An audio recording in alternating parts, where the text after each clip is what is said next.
Islam.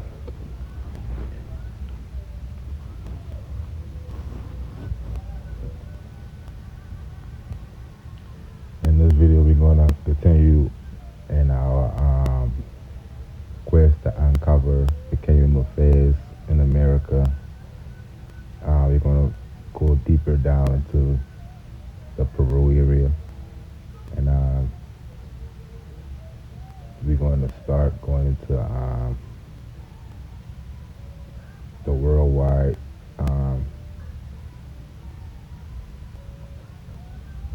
We're going to go do an art exposition in this one, and we're going to look at some art and analyze. So let's begin.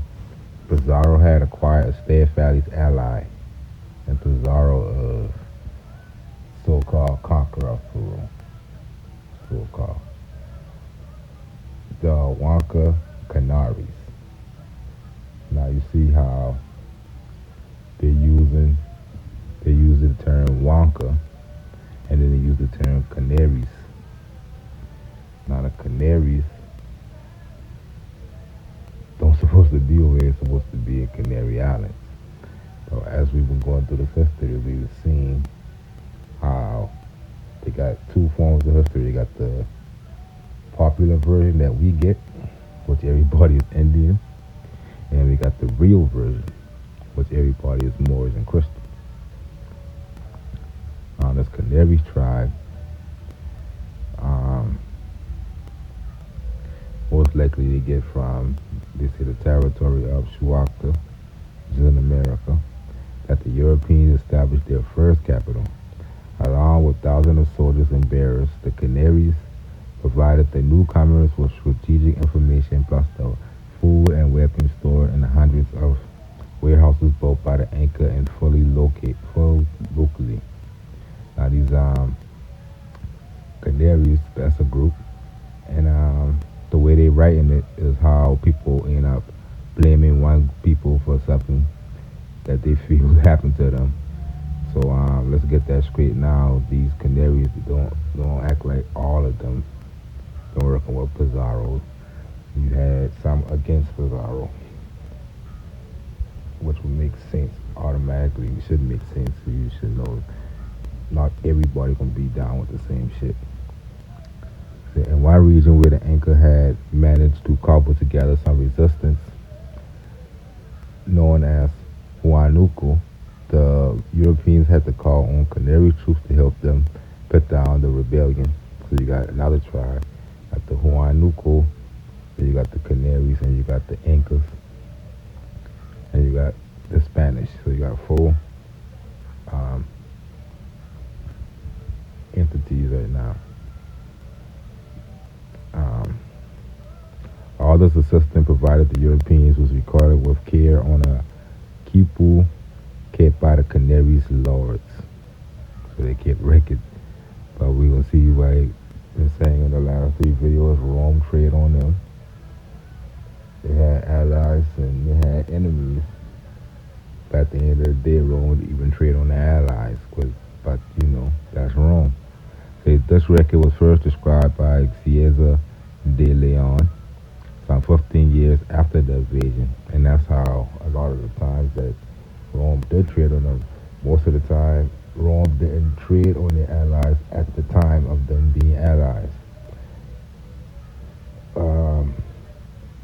or 3 popes later, some of those popes, and I want to honor the treaties and the agreements of the earlier popes, and then they enslaved the people, changed their name, of course, and act like those documents didn't exist.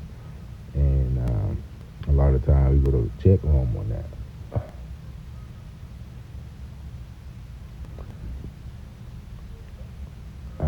Such bookkeeping later became evidence submitted by a trial initiated at the Viceregal Court of Lima. See, you have to use that to go at Rome after that. By one of his chief, who in 1532 had opened, look how earlier it was 1532.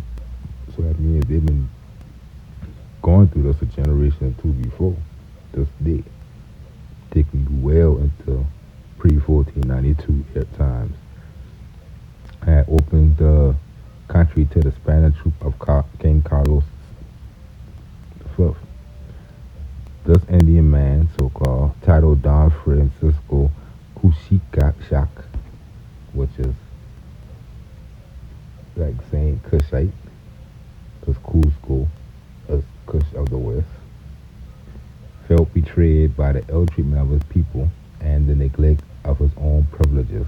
So you see, I put that in to show you the example of the tribes who give vassalage to Rome or allies with Rome. Later, their children or grandchildren start to get enslaved by the same people. So let's begin. We're going to go into a lot of different artwork around the world. But it's going to tie all the way back down to what we've been going through and we've been reading. We're going to tie it all around, just so there won't be too much confusion. We talked about this in the last video. We ended with probably heard in the Greetos, and let's continue. So you see in the shield, you can see that on the same tobacco advertisement of runaway slaves, they got them just like this. And almost all American pictures, you see them dressed like this, with tobacco leaves allegorical, but that's what Rome do. This means supported by Moors, like this. You see the sign of the moon, just like we see in Mexico and Central America, across the entire continent. Really, we deal with sun and moon, star and crescent, temple of the sun, temple of the moon. And you see they also win the tobacco. Right. These early Romans only really dealt with America at this time. So these drawings that they're using of Moors is definitely the people of America that they're dealing with.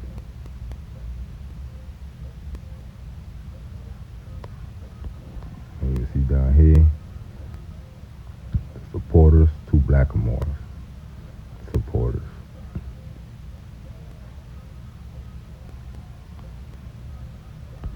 The shield of the Marquis of Hertford. That most likely because he got a Moorish American port next to his manor, most likely. Dealing with trades. So this from the website that we looked at in the last video. To recap, we're going to be talking about the blacks or the Negroes of Niebla. And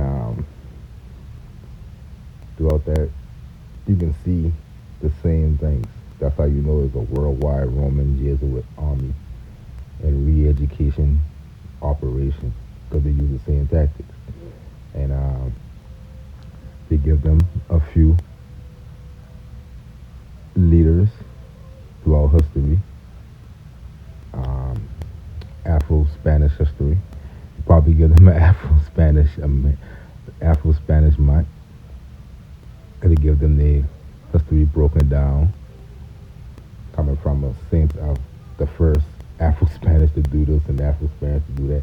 When they do that, they are erasing your history, because they resetting you.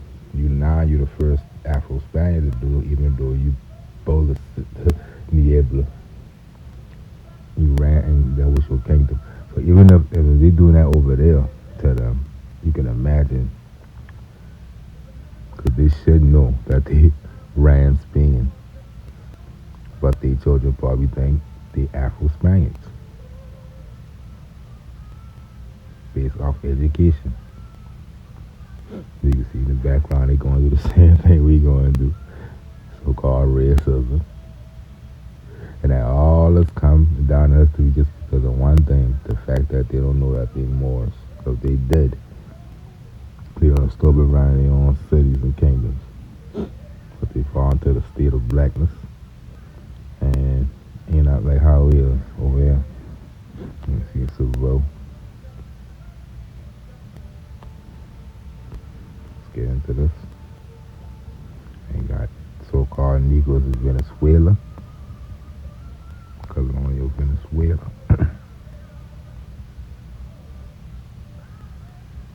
Much as Moors. Just know when people call Moors black or Negro, they ignorant. I can't even explain nothing else with that. They just ignorant. They don't know. And if they do know and they doing it, then it's your enemy believe that because they call you a four-legged animal. So don't take that lightly, ever. When no one of these people, don't play with these people on this planet, I can tell you. You got right here example of vassalage from the church. From Rome, giving out vassalage. And it's supposed to be what his name was?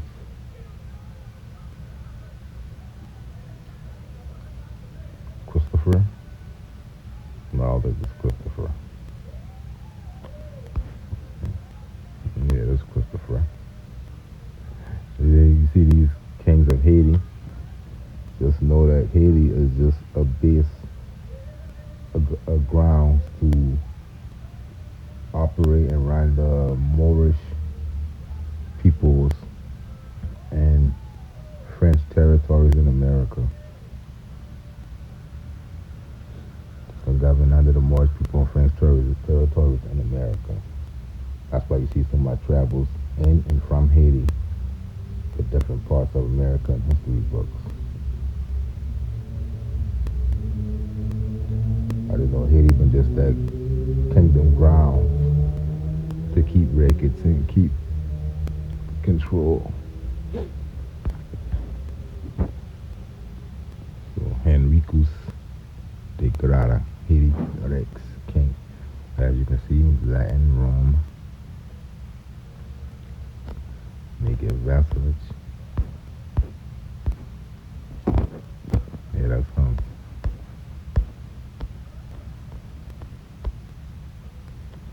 I forget his name. Bordy, something like that. That's in my head too. So you can see they have sea walls, just like we were saying, Haiti just beach grounds.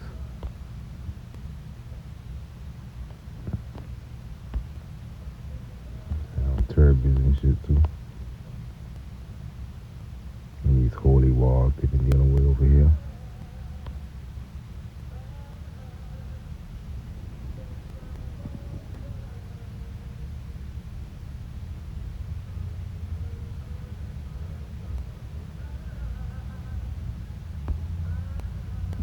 Boyer.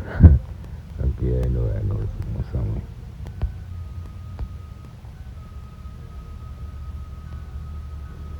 You see, seaports. Every time you're dealing with shipping, that's the thing. That's why I be trying to tell people, if you want to place Moors, quote unquote, as we're gonna show you how it's worldwide, and why is that? But if you want to place them somewhere, the most intelligent you would do is in America because of the travel of the seas, the riverways. And that's why they change Moors to Indians because Indians don't got a worldwide stigma of being seafarers. They show them in canoes and shit, but that show you that they were all mostly seafarers. Your granddad and your uncle them longshoremen in the day and still work at the naval yards. We got the most rivers in the world on this continent.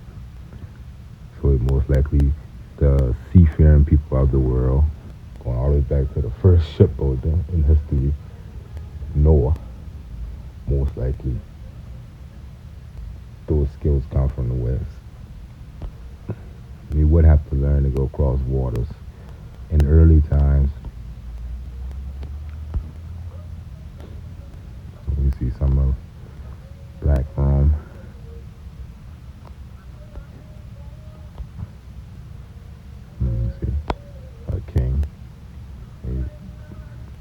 vassalage. Again, Portuguese first coming to America, they came looking for allies, and the ally they were looking for was first the one, the Indians. They were looking for the black Christian kings in order to help fight the dark-skinned Moorish kings. So this war ran real deep in between us, really.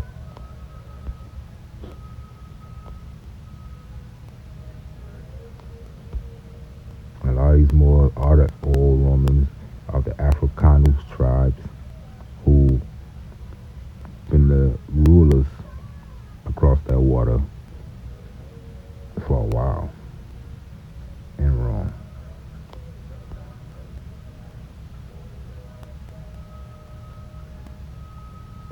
The ancient Numidians, the ancient Africanus, but they had allies all over the world, Moorish allies. Just like we saw in the last video of the Canaries. Some of these people could be those same Canaries because basically when they use terms like the Wonka tribe, that's when they try to remix them for you. But as the Canaries, those records show that those people were getting on ships going to Spain, coming back and forth, going around different places around the world because they've been more advanced than the history books trying to lay it off as these people in America were. Some savage, naked, half naked, can't go nowhere. Local ass niggas. That's how they think. Even to this day, they think they've been local.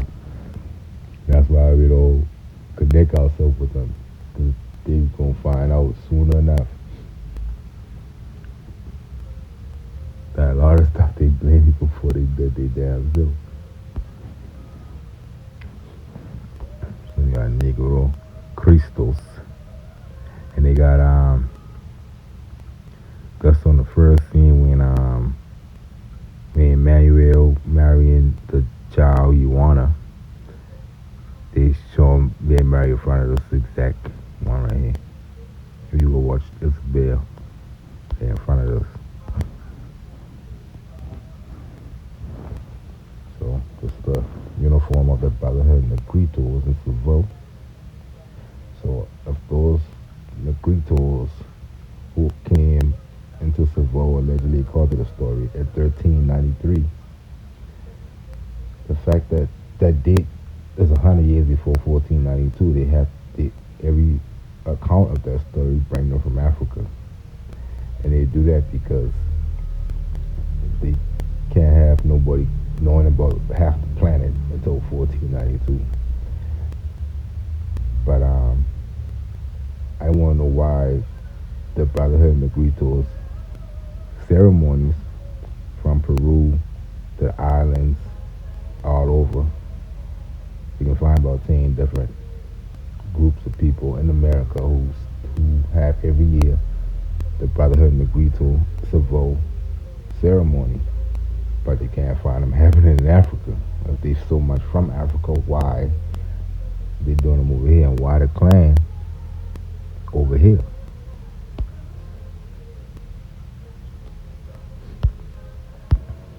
You can see how Wikipedia throw these things in these pages, and they know. That's how I know a lot of people be knowing it, and these Wikipedia authors gotta know. They got too much information at their hands to not know. So they follow in the wake of the Portuguese. The ships of Palos again traveled to the Canaries, like we said earlier, the Canary tribes, and Guinea, which is also over here, and we call Guyana today, with their rich fisheries and commercial possibility of trade, gold, spices, and slaves. Manueta. Manueta is the spice they're talking about. Manueta is in America. In the second half of the 15th century, Palos reached a population of 3,000. The Alora of Palos, a type of custom warehouse, paid the largest tribute of any of such facility to the Duke of Medina Sidonia, its primacy being such that its fishermen were recruited from other towns along the coast and two residents of Palos. And the reason why, because those been the Moors where now they get to America. Paulos been full with Moorish Americans. Other ports too, but Paulos been one of the main ones. And the fact that Castillo buy half of Paulos, they had a lot of rights down there, and they were getting a lot of tributes. The Duke of Medina Sidonia been under the crown of Spain, Castillo, and Paulos been the vassals, the Moors of some of the Moors of Paulos been vassals of this group.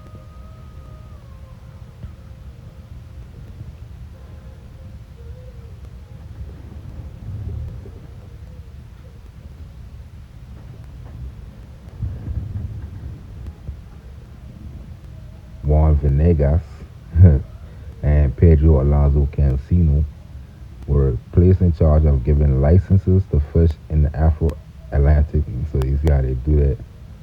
They put the Afro-Atlantic to throw you off, so you make sure you don't come all the way across the Atlantic or all the way down to southwest to sub-Saharan Africa with the story, please. That's what they want you to do. But they've been also getting licenses, but they don't say here, to make war on the Moors. War licenses, insurance of war, which can be used, to get supplies, to get everything you need for that war. So they've been getting licenses to make war on the Moors. Sometimes it'll say to clear the Canaries, which is the Americas, of infidels, which is Moors. So basically, Castile just I want Moors as her allies here, not the ones who was her allies. And that goes with all the Habsburgs, her grandsons, Felipe's, Carlos. And really never had a problem with Moors. He just had a problem with Moors under who ain't been paying them and recognizing them. From the waters of Cabo Bojador to Rio de Oro, which they leased from the Catholic monarchs Isabel and Ferdinand. So we're dealing with the official characters of the discovery. The real characters that everybody should be. If you're American, you need to know about this history. Or you don't know your history. The Pinzon family house in Palos. Everybody should know about the Pinzon family. If you're an American, you should know about Martin Alonso Pinzon. You should know more about him than Columbus. You can see the Moorish architecture in the house. Same one we've been working in the last video in America.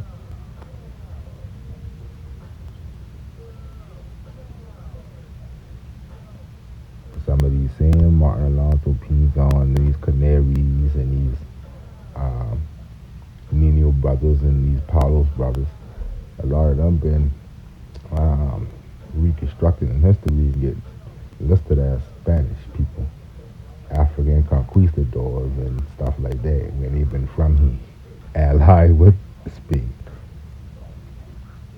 But again, if they give them to you as the Walker tribe of Indians, then they can write what they want. Right? You got savages and people they had to civilize and teach math to and science. But they keep them out of the Canaries. Those records show that those people been more advanced than them.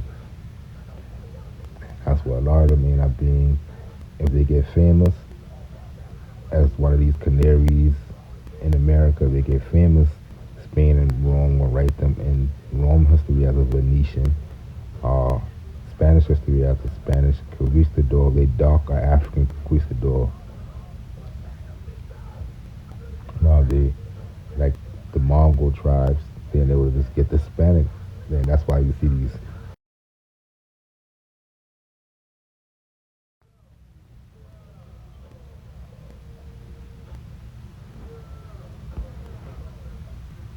and some of the members. The memory of the Marines, the Marineros, and they all been sailors. Some of the last stronghold of Spain, of our Spain, which is Islamic Spain.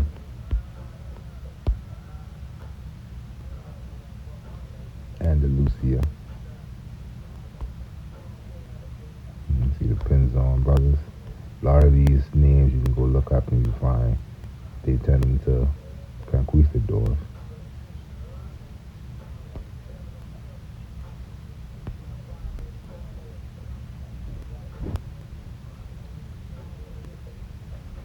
But again, like we're talking about the Kingdom of Fez, a lot of those canaries, they come from America, Colombia, Panama, and these areas. A lot of these people.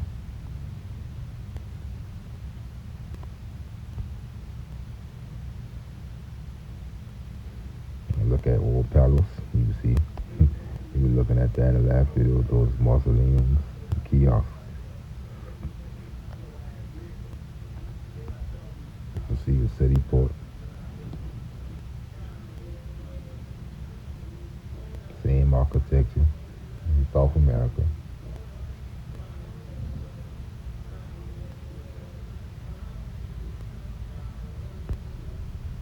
Got the kiosk and the mausoleum. Kiosk right there, the mausoleum right there. You see 100 of those here in America in the last video. And some of the records. That's what you call true documents, being that it's written in the time period of the actual event, not rewritten and told by somebody else. Those second generation, when somebody take this and they translate it or they write about it from this, that's called second generation. This first generation, when I write this video, the second generation from the first. Most of the stuff that we got, it's like 6, 7, 8, 9 generations. And people wondering what happened to the word more. What you think gonna happen after 6 generations of something? Get the first shit. You all gonna say morals. And you see where it is, a Canaria. The person who got this document right notes at the top. This is all Andalusian Spanish. You can tell it mixed with Arabic and even Moorish Latin.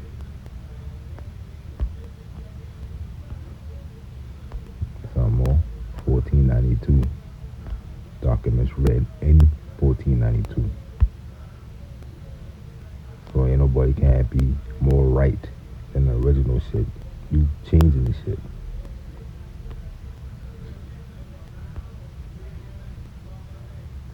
$14.99.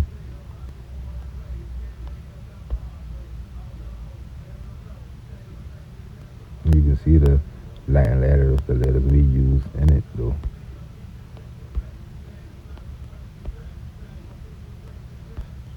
From the archives of Simancas. This one right here translated word for word from this. So we got these things translated word for word.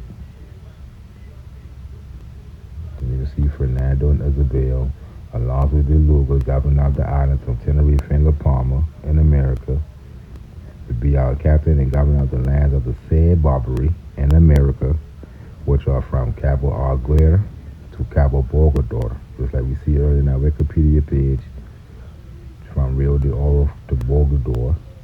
And it will be convenient that in our name you give some assurance to the Moors and Arabs, which is those same Canaries, Wonka tribes. Like I said in these documents, they only call these people Moors and Algarabes, Moros and Algarabes in this paper.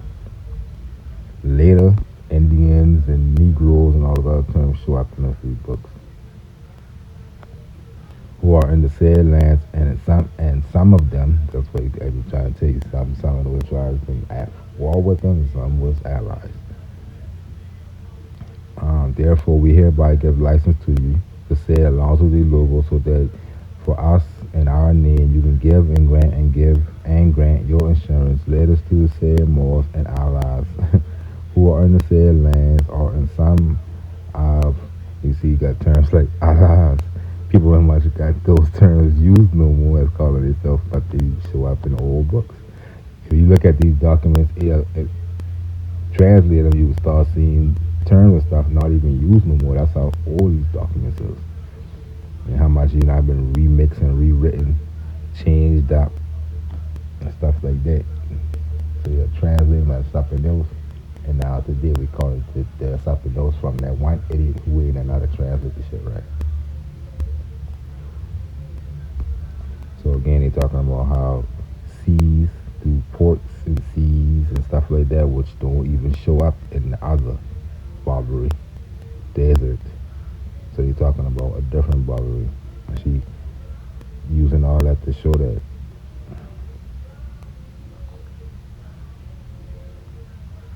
Haiti officers, justices, knights, squires, officers, and all that. You see how they setting up the what we call the new Kingdom of Granada.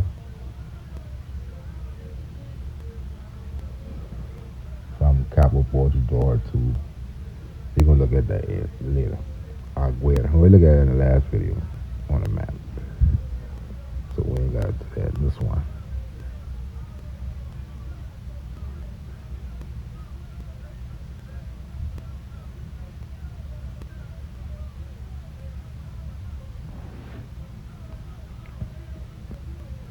So in this book they're talking about on his fourth trip, his last voyage, Columbus asked the Spanish court for Arabic interpreters and he was assigned two.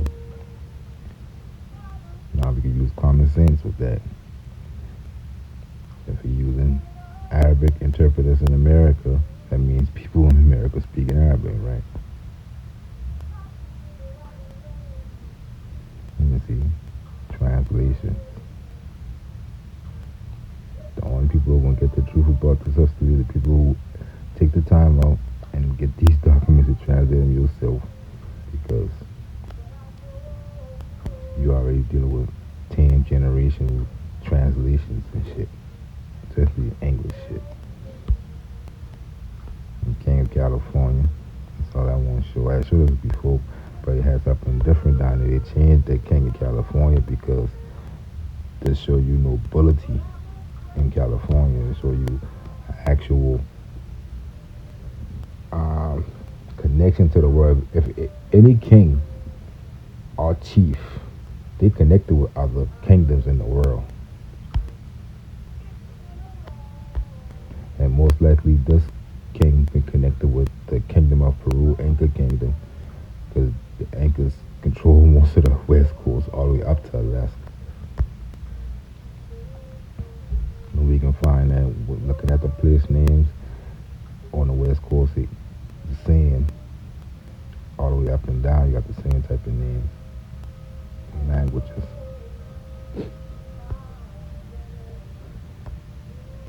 So these some kings. King Louis, Superior, a la de muchos Europos. Superior, more superior than most Europeans. The king of the gardens.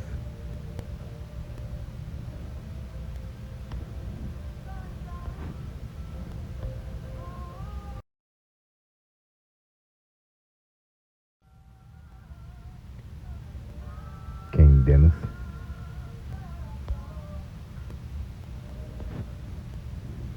King Dennis before being converted by Rome. Let me see.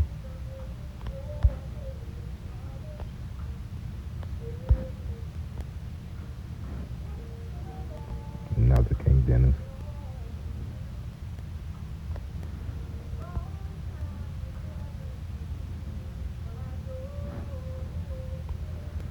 General Gregorio Luperon.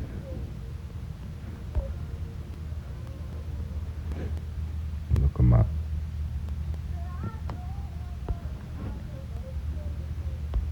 Some more documents.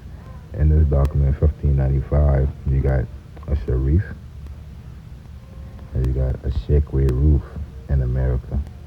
And I put this in to show you how even back then these Moors, I know they were Moabites using names like Shekwe roof. It's like us today in North America.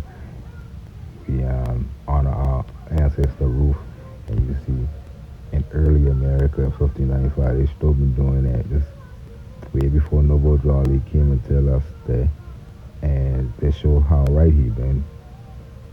the Sharif and the Sheikh roof in America too.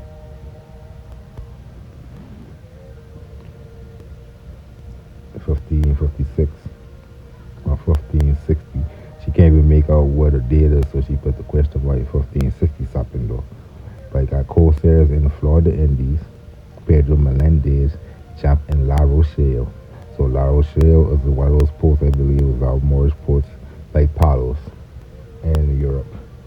Just like Palos, I think La Rochelle is another one of those ports where a lot of Moorish Americans been and then abandoned later, came back to America and so-called speaking so-called French. And this right here shows that you got off the coast of Florida and you got La Rochelle and all that in this later.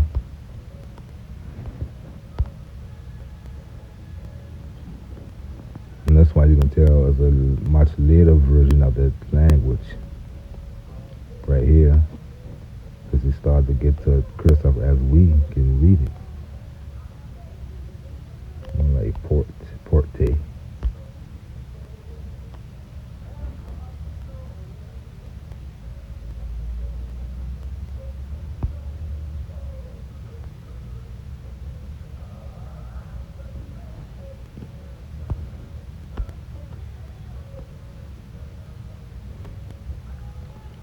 So again, you're talking about trade from capital. This how they want you to believe. You see the Canaries right there, Cabo Bordador,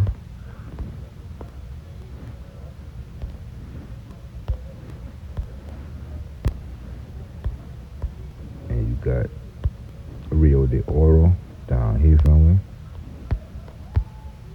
So they want you to believe Isabel and Ferdinand been dealing with this, but history books don't show them dealing with this side of the world at all. They only had one fort up here, the fort of Lila. We see that on that video when King Juan gave them the fort of Melilla. But the Canaries and the Canary it's been dealing with is in America. And it's the record books.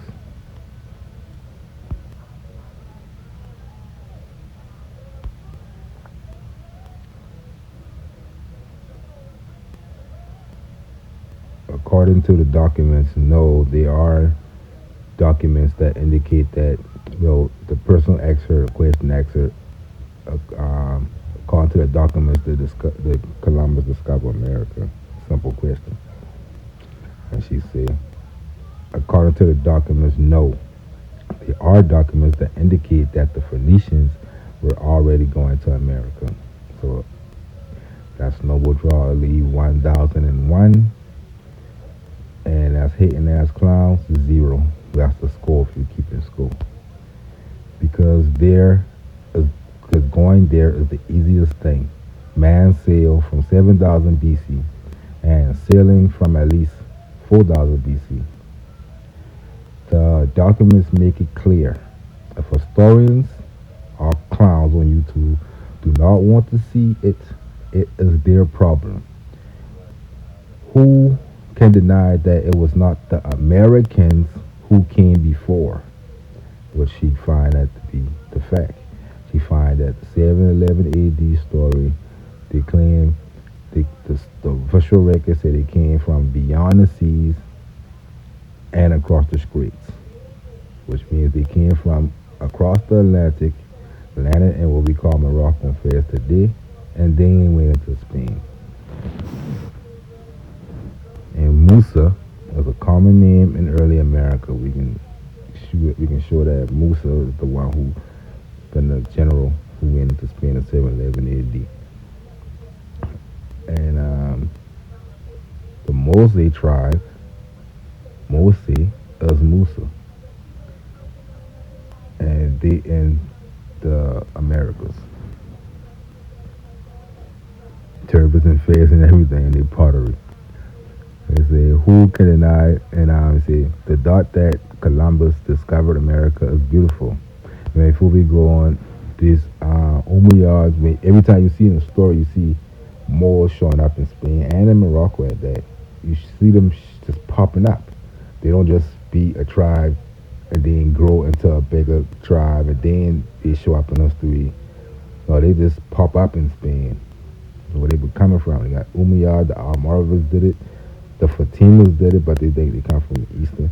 But the Almoravids and the Umayyad history clearly show that they come from some mysterious places, and they both can sail. Those both of those tribes definitely seafarers, and that should show you those are the Americans. They probably might be different tribes from America, but so the thought that Columbus discovered America is beautiful, but also my mother, when she read fairy tales, told me that they did not exist, and so that I would not be confused. And for me, they were beautiful. So she's saying it's like a fairy tale. We know it ain't real. It might be a good story, but don't confuse yourself with these fake shit. Within this documentation, it is recorded that the baptized with the name of New World was not really discovered in 1492 by Columbus.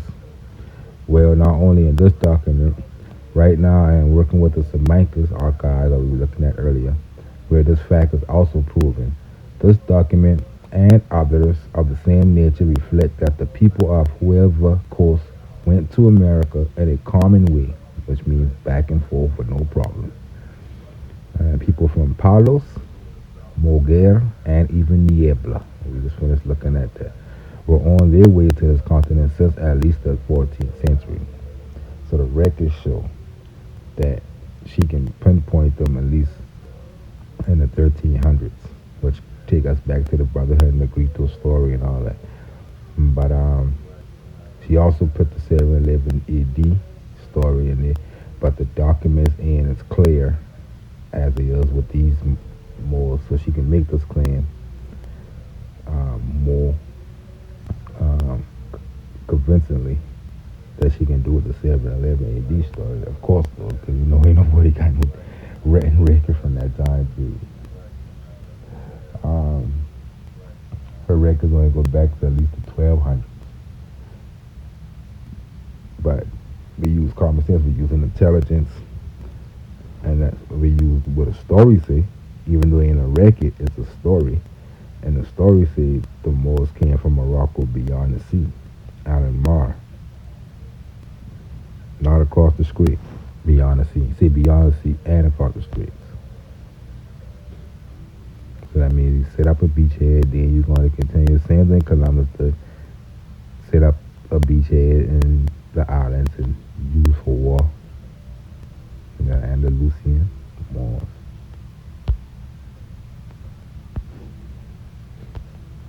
You see on both sides, you got the port of Alarache, Marmora, and Montagon.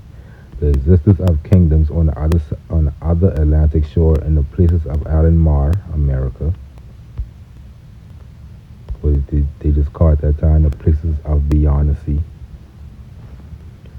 as there are named in the analyzed documentation, caused a Copernican turn in the traditional vision of relations between Europe and America, perpetuated by historians, of course, affected by successive empires and consensuses.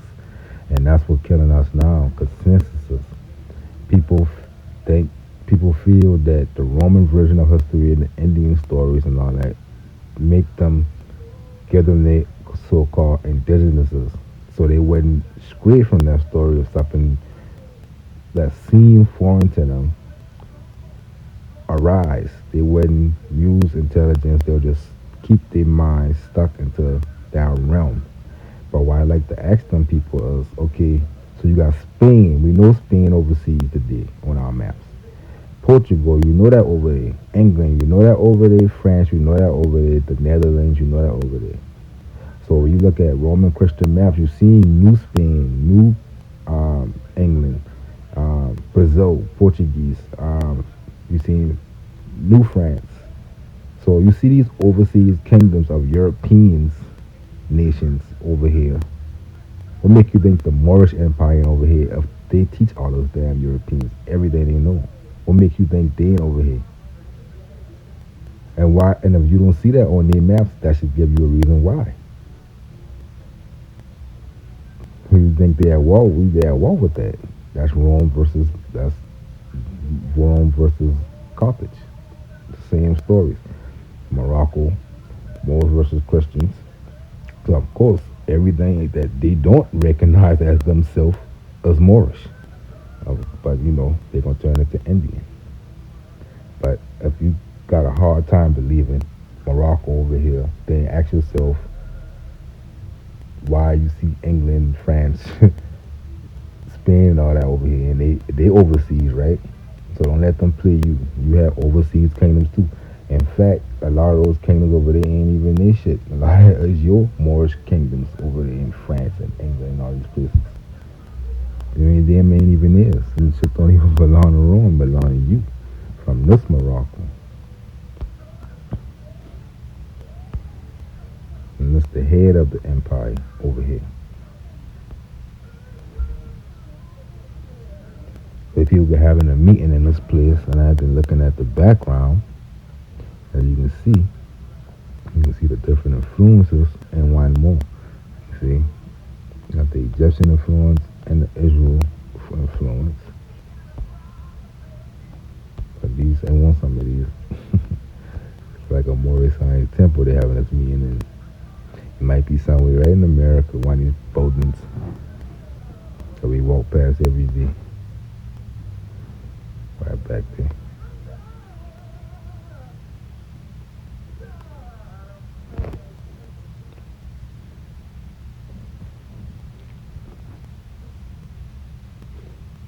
Moors of Andalusia had so much. They had nobody else. They had no their history going so far back. They had been separating their mind through different cultures and customs that been over time.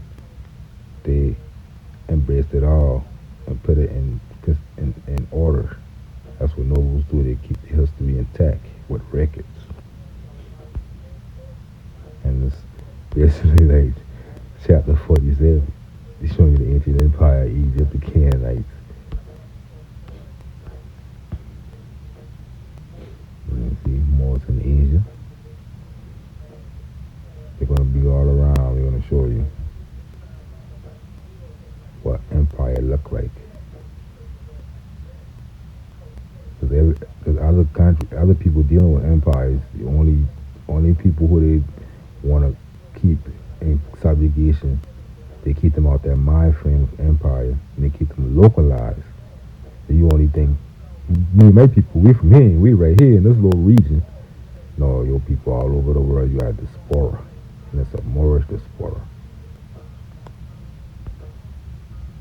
So you got Jewish Americans, you got Jewish Englishmen, you got Jewish Frenchmen, you got the same thing. You always need, if you want to look at anybody, the modern day political examples, look at them.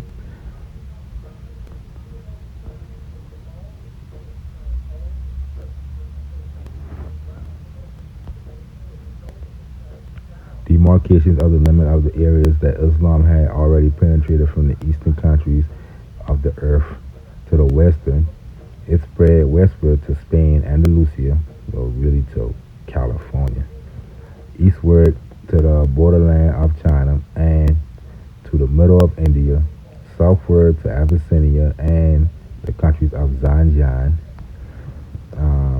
Mali to Tanzania and Mauritania to Ghana, eastward to the Malay Archipelago and Java, and northward to the countries of the Turks and Slavs.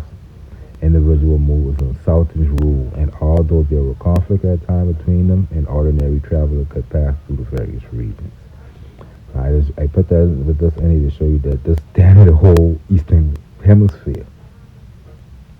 So don't this right here should tell you that the western hemisphere been the same way, all under the Moorish Empire. Unless you under the spell of Columbus. India, more like a giant. Probably take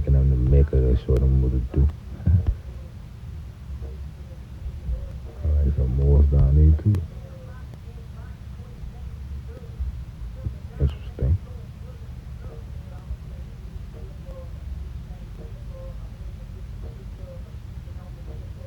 That was Asia.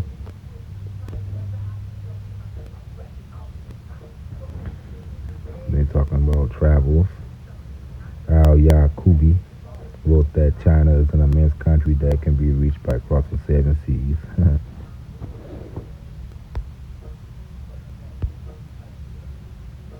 One of the accurate drawings based on personal observation and a sketch of the famous lighthouse of Alexandria by the Andalusian traveler Abu Hamid al-Garnati. He visited Alexandria in 1110. See, in this area, everything that we see in the old world before they reset it, as Moors traveling all around the world, erecting education centers and hospitals and the shit that we seen in our modern Western civilization that we think humans come this far and all this other shit. No, you already been an empire in this world, and you try to reset it and act like stuff just new, way advanced back then. That reset and other consecutive resets after that actually slow down humanity. And you got niggas out there now who want to stick with those fake stories, keeping humanity held back. So you can just pick out where you left off. So you got more books, Ibn Qudra Dahibi. Books, the books of road and promises. And you get these books and read them yourself, you're going to find a bunch of names and place names that don't exist no more. So you know, it might be American.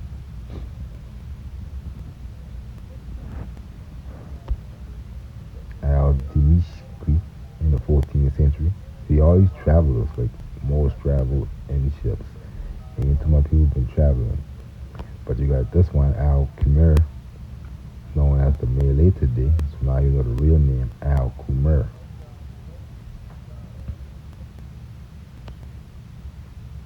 And you see, Sinbad, 1001 Nights. We talk about that in the last video, how they change your stuff to entertainment to make it look like, oh, that's just a movie, it's not real, in order to hide your history. And then when you try to be yourself, everybody, oh, you want to follow Sinbad. Try to follow Sinbad. You dressing like Sinbad. So they do that to you. They did that for a long time. So when the TV era comes, that's when the Jesuits get to work. Baptizing the whole world, especially the Moorish Americans. It's like Wizard of Oz. All those characters is different things that they did to Moors to break them. And Tati is the soul. After some, you got some Moors, they take their courage, and you still got that today. You really find Moors who got all those aspects within them.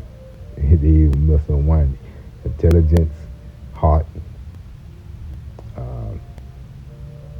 maybe the heart, the mind, and your boy had the courage.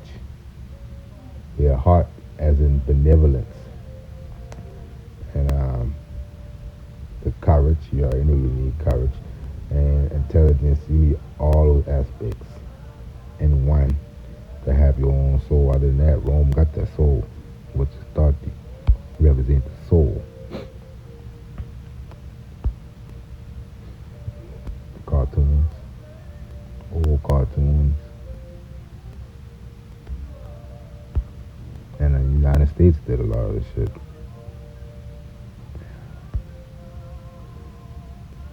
Or show somebody been robbing this shit.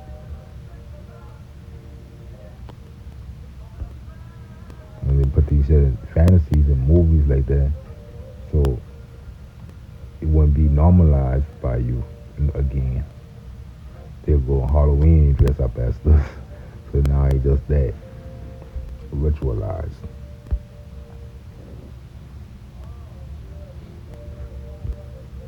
I think it's awesome bad.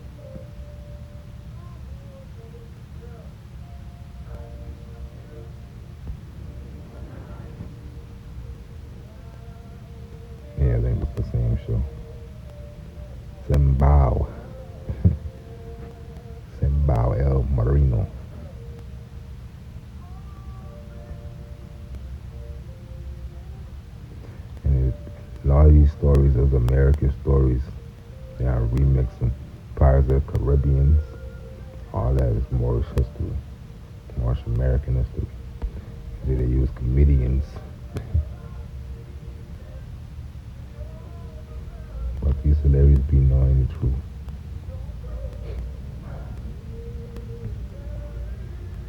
You see that right there? Africae. That means the Africas. Two Africa. You can find books that they name that the two Africas. Selling captives and shit. And we see them in a dress like this in that American pen where they were going to see meet each other. You see one tribe and dress like this and that.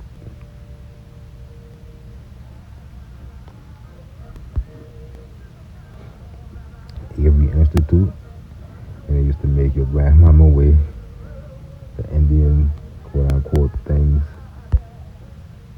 once a year. You get to dress up as your old self. They're ritualizing it.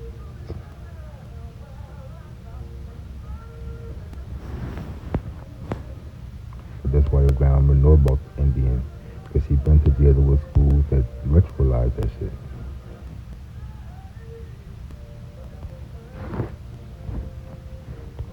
Same school, 1950s, I think, and 60s probably. Got them as Othello to ritualize it, just like they ritualize this. Take control of it. There's a whole science behind that in itself. You can make a whole video about that in itself. Charleston, South Carolina, Charleston.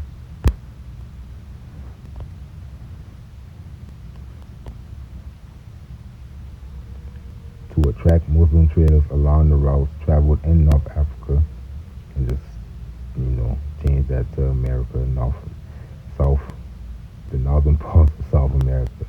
The first factory trading post was built in 1445 on the island of Arguin off the coast of Mauritania. Portuguese merchants accessed the interior via the Senegal and the Gambia rivers. And they're most likely talking about the Magdalena and another river, the Senegal, which is in America.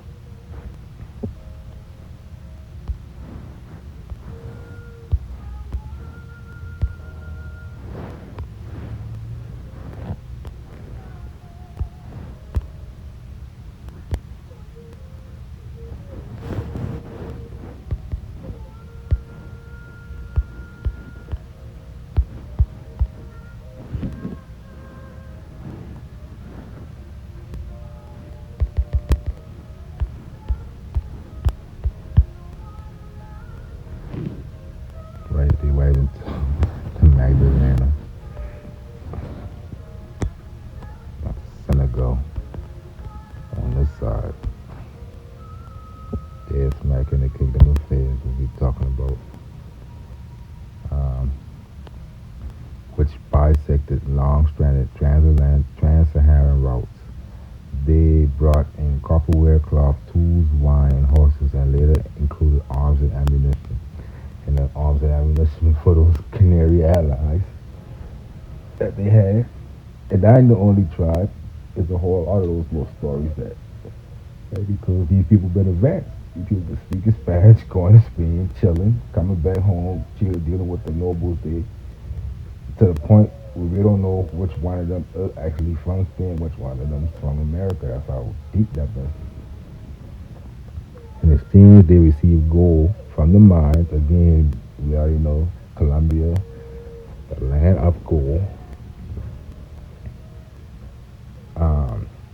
And I believe that's why they give that area that name Colombia, because that been the first major conquering dealing with it.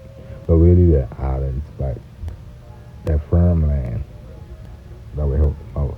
And then Guyana paper, they change them. No, watch now. You see, the Guyana people, because they gotta put that in Africa. That's what they gotta do. And then they say tell Vasco the Gamma reached India and Ivory. The expanding market opportunities in Europe and the Mediterranean resulted in increased trade across the Sahara. There was very small market for African slaves as domestic workers in Europe and as workers on the sugar plantation of the Mediterranean and later Madeira. So you know they cannot talk about this without trying to make you a slave some kind of way. That's their fetish right there. We will talk about why they do that too. The Portuguese found that they could make considerable amounts of gold by transporting slaves from one trading post to another. That's another thing we're telling people too, that they have been making long travels with people, because if you look at the history books at those times, this in the 1400s, like this early, they had to account for all the pantry just for the sailors. So you got to show us where they're accounting for the pantry for the slaves. You need a pantry. You need food and water going across long travels. So most of the travels been close travels, like from Colombia to Cuba, out to Magdalena, out into the Spanish plantation in Florida or some shit. A couple days. In South America, North America, and shit like that. And these captives, not slaves, they ain't just capturing people like that. They've been going to war and capture those who. This, if you win the war, if you win, you know, most wars when you win, they don't capture everybody. When you find that you lose, you have to wave that white flag.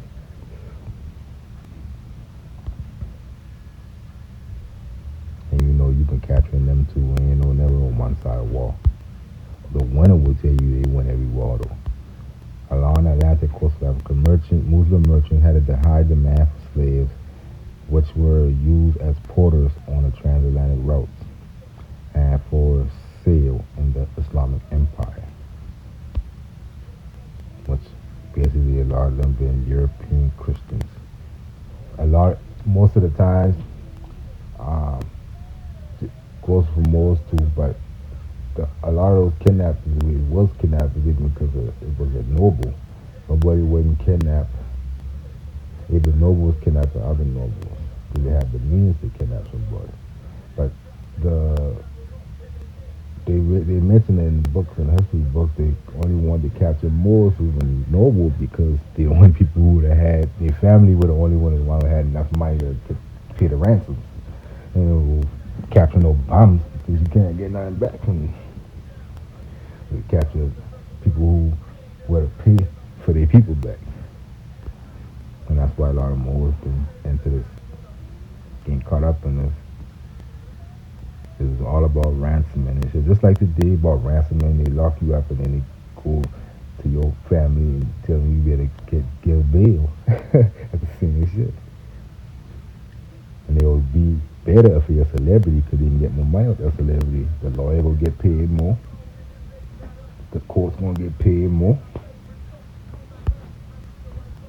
And West African folk medicine, grains and paradise are valued for their warmings and digestive properties, and among the Efik people in Nigeria have been used for divination ordeals determining guilt. Amalagita, you see now a Amalagita reigning in the Caribbean, but that's how they mess up. You got them.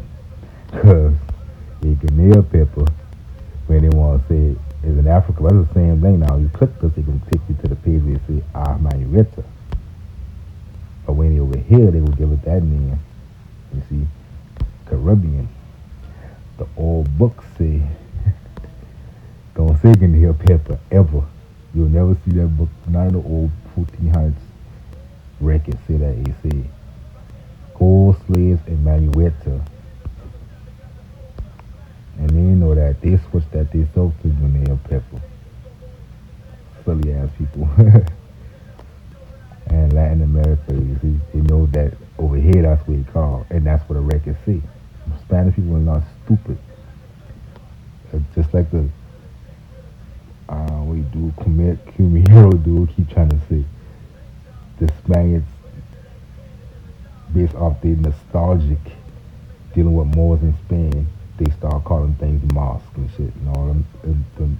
They understood what the difference between a mosque and a temple and a church. And another thing they like to say is they call Indians Moors because they've been Spaniards. No, they know exactly the difference. They know what Saracen is, like the Treaty of Tordesillas say. They know exactly what Saracen is. And when they say infidels, they ain't talking about just anybody not Christian. They're talking about Moors, people of Islamic. Later on in history, they started to use infidel for anybody non-Christian. But at the time when they talking about Treaty of Tordesillas, they're talking about Moors. Oduda and Benin. And we look at Benin, which is where they try to make it look like a lot of these North Africans come from. From Morocco, they come from Benin because they dark skinned. They try to make it like they come from there with gold. The Lantuma tribe, and we talked about that in the last video. Senada, those tribes, they try to say because they came with gold in these storybooks, with a whole bunch of gold all over them and shit, just like the Moors in Colombia.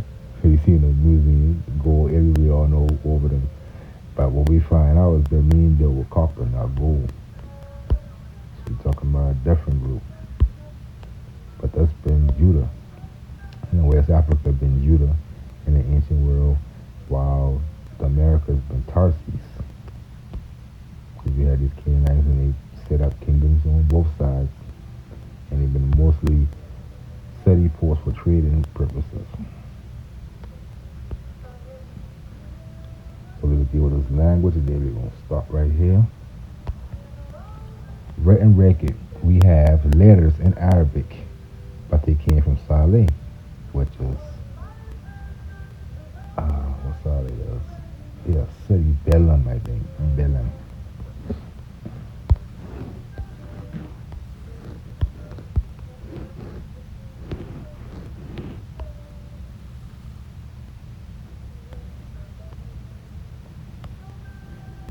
Architects are already showing us what it is.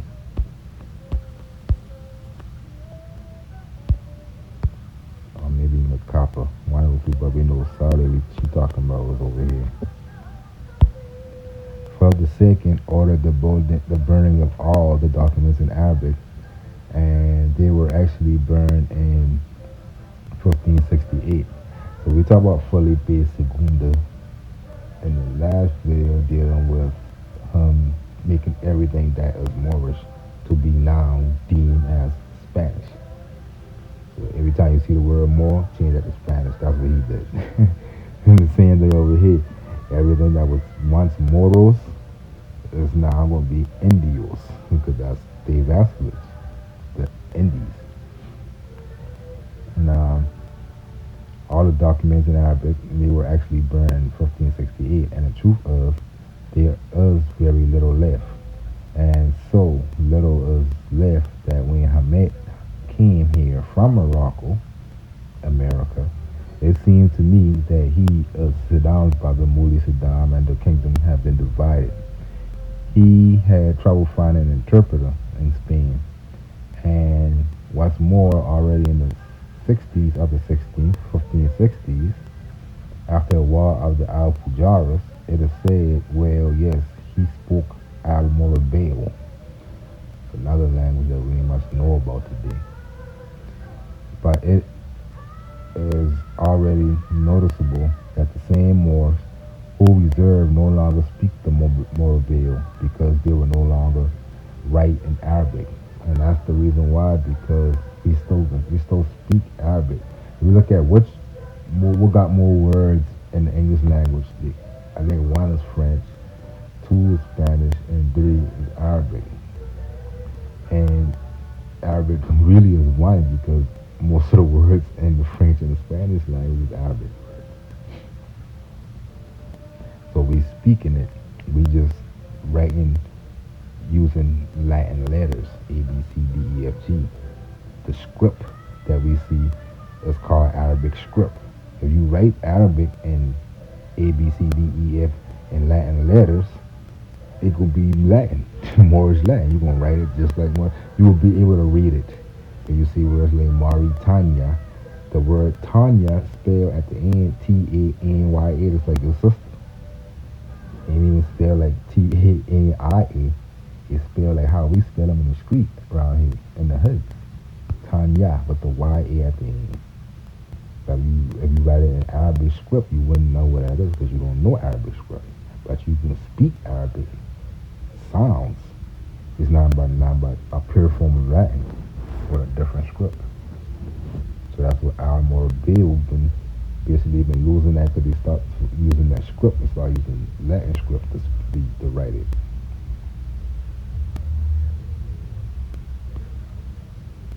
In the 16 years of research to find a crime or proof that it was a crime because it was already been known that to know a certain language was a crime. About what language? After reading books and books on the history of language, I hate language, and it was found in the book The Arabic Language. It's wrote in history by Anwar C. Shengwe, University of Minnesota. The Arabic language forbidden in any shape or form by the inquisitors, and he talking about in America. No wonder he said the Arabic language spoken all over the world, including the land of the Indians in America. No wonder 100 million Indians had to die, which ain't that's crazy. That's popularized version of history. I remember being told about stuff like that in school and shit because they could speak the Arabic language.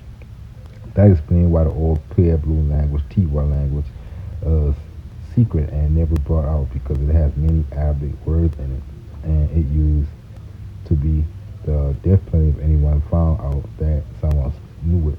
Just like the terms like Algonquin, that's an automobile term. Alaska, those terms just mean the something. You just don't know because it's so old. Algonquin. Algonquin got a meaning we just don't know. But anyway, to reply, after the film, ain't it right here? To reply forcefully in case of receiving a hostile response, there follow a reference to the request of two Arabic speakers. So he's talking about basically Columbus, in order for him to even talk to a tribe or deal with tribes over here, he had to know how to speak that language. He had to have at least a translator because if you can't deal with these tribes and they don't understand them, they probably would have fight them or whatever. So dealing with responses of hostile is why he'll be able to talk to those tribes and deal with what they want to deal with. So they follows a reference to the request of two Arabic speakers we speak about that earlier, formulated by Columbus. To what you say, and we got the official quote, to what you say, you want to bring one or two who know Arabic, we are pleased to do so, provided that you do not stop there. It is the quote by Isabel. If you do not find them, with due haste. So they basically want them to still go on a full trip, even if they can't find Arabic speakers, because that's like she said in the last thing. A lot of those Moors starting to deal with the Spanish thing now, the language forming now. So a lot of the Arabic words getting lost. It indicates the difficulty that the vulgar language in Grenada was not Arabic. You see, in Arabic, it changed to Spanish now at the time of Columbus. Reserved for the educated sector, and the Hamiti, he been having trouble finding more still know the Arabic in Spain when he going over there. Reserved for the educated sector, it is likely that the shortage of the Arabic speakers was due to immigration. As for the request, the meaning is meridian, with three trips and two prolonged stays in the Indies, having frequented the islands, and here affirming, Columbus knew that the lingua franca, which is the language that most people speak in, on the shores of the Little Sea, the Caribbean, was Arabic. So let's show you that one more time before we go. And these two different authors and two different researchers both did some well research into American history and both come to the same conclusion that it's Moorish America. Period. Anybody else is foreign. Or who we say can be indigenous here. If you're using any other term, you foreign. Even the language spoken by the people of Spain under the Moors have been taken off the face of the earth, al morabile. In short, any language that would give a clue to what these American Indian treaties stated as stipulations. Have to get rid of it. And we ain't talking about the English coming around here later behind Rome and in the south and back doing these little side treaties with tribes, Indian tribes and Maroon tribes. We know those side treaties that are subordinate to the international treaties. The side treaties can work. You can have side treaties with whoever you want. But the international treaties trump those treaties because England, British, they are subject of Rome. They don't, if Rome want to get rid of all the old treaties, they could because they are subjugated under Rome. Same with any Moors who would go into these tribes and try to make any side treaties with these tribes.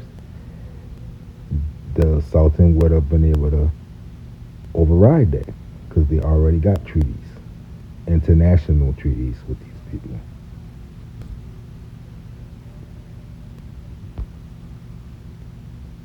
And they call it Treaty of Peace and Friendship.